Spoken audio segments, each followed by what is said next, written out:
नमस्कार दर्शक बंधु पाणीपाग अपडेट रे आपनको स्वागत। देशर विभिन्न भाग में वर्तमान मौसुमी बायु को अपेक्षा करुवा बेले ओडिशा रे जबरदस्त गरम गुलुगुली जनजीवन अस्तव्यस्त करुछि। खास करके राति शोला बेले लोकों देहरु एमिति झाड़ बाहरुछि लगुछि एबे गाधे के आसिला भली। प्रबल मात्रा रे गरम गुलुगुली ओडिशा जनजीवन को अस्तव्यस्त करुछि। तेबे ओडिशा को केबे आसीबो मौसुमी कोन रहिबो पाणीपागर बड़ अपडेट आगामी 24 घंटा आसतु आज वीडियो आलोचना करिबा। चैनल नुआ थिले चैनल को सब्सक्राइब करंतु आ पाणीपागर समस्त चित्र देखंतु एही चैनल रे एवं लेखंतु जय जगन्नाथ। आपण देखंतु वर्तमान समय मोबाइल स्क्रीन रे बंगोपसागर में वर्तमान कौन सी बड़ एक्टिविटी नहीं आप मोबाइल स्क्रीन देखी पारे किंतु केरल में बादलर समूह सामान्य बढ़िबार लगी दर्शबंधु तमिलनाडु आखपाख अंचल मौसुमी बायु सक्रिय होगा लगुच।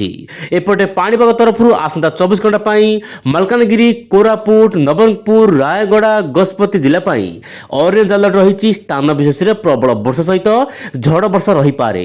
यह सहित उत्तर ओडिशार 3टी जिला जमीक बालेश्वर मयूरभंज केउंझर को ऑरेंज अलर्ट रही। यह सहित कलाहांडी कंधमाल गंजाम गजपति सहित जो रोच आप पुरी जगतसिंहपुर केन्द्रापड़ा जाजपुर अनुगुल सहित ढेंकानाल देवगढ़ नयागढ़ यही सब जिलार स्थान विशेष में धूलीझड़ सहित झड़ वर्षा देखा मिल पारे।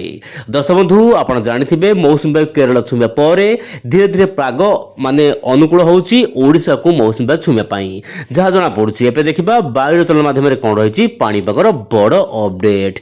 दर्शक बंधु जहाँ जना पड़ी बर्तमान समय धीरे धीरे दक्षिण पश्चिम वायु सक्रिय होता बेले किछिटा पूर्वणु वायु जाउछि जहाँ कि राज्यर अनेक स्थान में काल बैशाखी रहिबो किंतु राति रे वार्म नाइट भली कंडीशन देखा मिलुछि।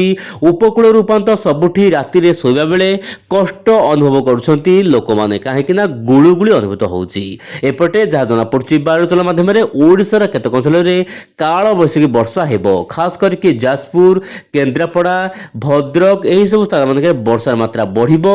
ता सहित मुझे कहली मालकानगिरी कोरापुट यार सहित आखपाख अंचल में वर्षा देखा मिल पारे कहीं पूर्वाणु वायु दक्षिण पश्चिम सहित किसी शुष्क वायु मिलन होती देखिपारे मौसुमी वायुर अत्यधिक सक्रिय रहा कि दक्षिण भारत में अत्यधिक भारी वर्षा आगामी 2-3 दिन केरल को रेड अलर्ट जारी कर दृश्य को देखु। दर्शक बंधु आपन जो रोचे कर्णाटकर बेंगलुरु सहित चेन्नई आखपाख अंचल में वर्षा रही पारे सेपरि सेलाम मैसूर यह सहित दर्शक बंधु कोयम्बटूर आखपाख अंचल में प्रबल वर्षा देखा मिल पारे।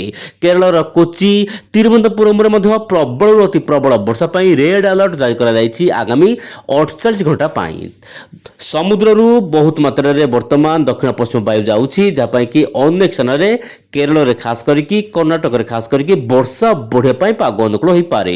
एपटे ECMWF मॉडल कहूछि आगामी 15 दिन मध्य खास करके जो जदि हम देखा मे क्षमा करेंगे जून 22 तारीख मध्य कौन लघुचाप होबार संभावना नहीं।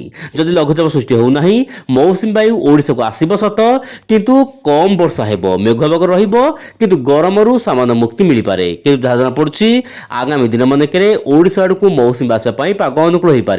10 ରୁ 14 तारीख मध्य ओडिशा को मौसुमी आसवाई प्राय 80% संभावना रही ओडिशा रे मौसुमी आसवाई जहाँ जना पड़ुछि एआई मॉडल तरफ ECM रो जो मॉडल रहुछि एआई यह आकलन करुछि आगामी दिन मानक ओडिशा रे वर्षा देखा मिल पारे। किंतु केमिति रहबो वर्षा स्थिति एवं आगामी दिन मानक पागर मिजाज कौन रहिबो चैनल को एवं सब्सक्राइब करंतु पाणीपाग समाचार चित्र देखंतु प्रतिदिन संध्या 7टारे। तो दर्शक बंधु राज्यर विभिन्न अंचल में प्रबल मात्रा गरम गुळुगुळी रहुछि आप देखिपारे। राजधानी भुवनेश्वर गत 24 घंटा मध्य 41 डिग्री तापमात्रा रेकर्ड कर तापमात्रा 40 डिग्री पार होती सेपरि हिट इंडेक्स रही 50 डिग्री माने तापमात्रा 41 किंतु आपको फिल होची प्राय 50 डिग्री पाखापाखि तामान दर्शक बंधु केते मारात्मक रही गरम और गुळुगुळी।